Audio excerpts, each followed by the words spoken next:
Hey everyone, welcome to my office. It's Miss Storms. We're going to read more of The Boy at the Back of the Class by Unjali Q. Rauf. We're on chapter 25, and it's called The Queen's Message. I thought we were pretty famous before the interview, but I was wrong.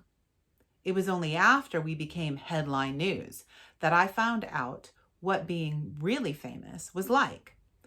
Wherever we went, Tom and Michael and Josie and Ahmet and me were waved at and smiled at and patted on the head and given thumbs up by lots of people we didn't know. People at the bus stop and on the streets would run up to us and say things like, "God bless you," and "We're all behind you, Ahmet," and "I've signed the petition. Parliament's going to listen to us. You'll see." Even Mr. Bannock, who owned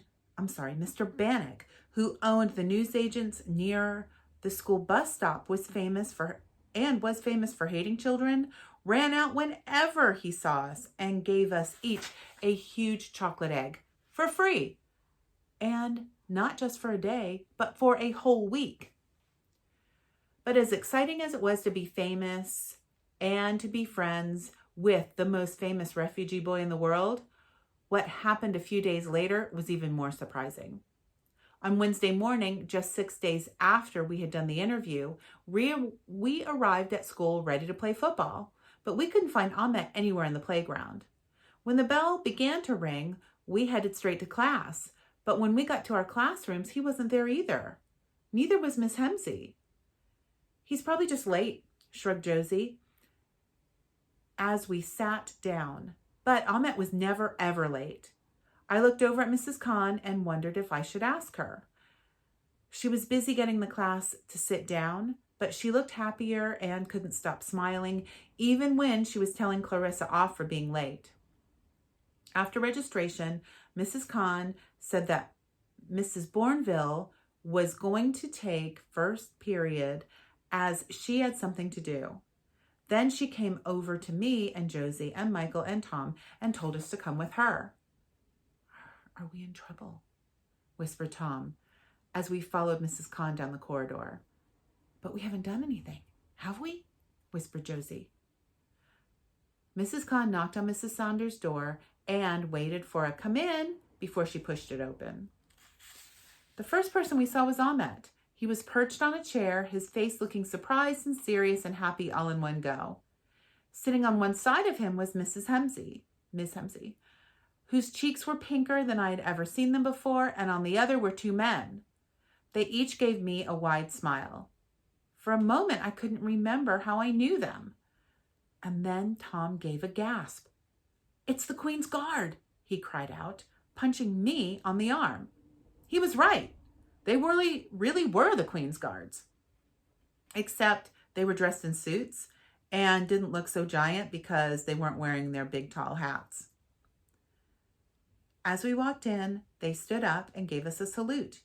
Josie squealed in delight, and Michael was so excited he shook hands with both of them at the same time. I looked over at Ahmet, who, on seeing that we knew the guards, was now smiling at them fully. Come in," said Mrs. Saunders, waving us to our seats and peering over her glasses at us. "Children, these gentlemen have a very special message to give you," said Mrs. Saunders. "We certainly do," said Lieutenant Kungu. "It gives me great pleasure to present you with this very special message from Her Majesty the Queen."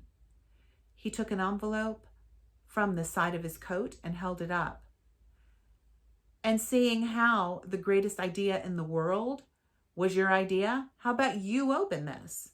he asked as he held the envelope out to me. It was large and square and cream and had the curliest writing on it I'd ever saw. As I took it, everyone crowded around me to stare at it.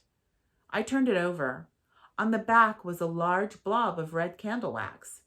It looked like it had been split accidentally, but there was a EIIR stamped in the middle of it. So it must have been done on purpose. "Go on," whispered Josie, and Ahmet and Michael and Tom nodded. I carefully peeled off the wax blob and pulled out the letter. The writing was so curly and scratchy, and I was so nervous that I couldn't read the words. Seeing me struggle, Mrs. Khan came and stood behind me, and I gave her the letter so she could read it out loud instead. This is what it said. Dearest children, Lieutenant Chris Taylor and Second Lieutenant Walter Kungu were so kind as to inform me of your brave, although slightly dangerous, actions undertaken on behalf of your refugee friend Ahmet. I have now also received the letter you had written to me on the subject beforehand. Thank you for the very colorful envelope and the lovely stamps. Purple is quite my favorite color. I was very sorry to hear of Ahmet's plight. I have heard of many little boys and girls like him. Thanks to your brave actions, lots of people from all over the world are working together to try and locate his family. I know they will all be trying their very best, and I look forward to hearing of their safe arrival in the United Kingdom, or Queendom, as you so nicely put it, soon. My lieutenants tell me that you had brought tea and biscuits and gifts in the hopes of sharing them with me. That was a lovely idea. I am unfortunately scheduled to go on a small tour across Britain this week, but when I get back in a fortnight's time, I should like nothing better than to invite you to all have tea with me at the palace. Until then, I must ask that you do not go running after any more of my soldiers. It was awfully dangerous, and I am most relieved that you were not hurt. Any letter addressed to me will always reach me, and I do like to receive mail, especially one so beautifully decorated and written with such care. With my fondest best wishes, Elizabeth R., 92 years old. After Mrs. Khan had read it out loud for us and Miss Hemsey had finished telling Ahmet what the letter said, we all sat in silence.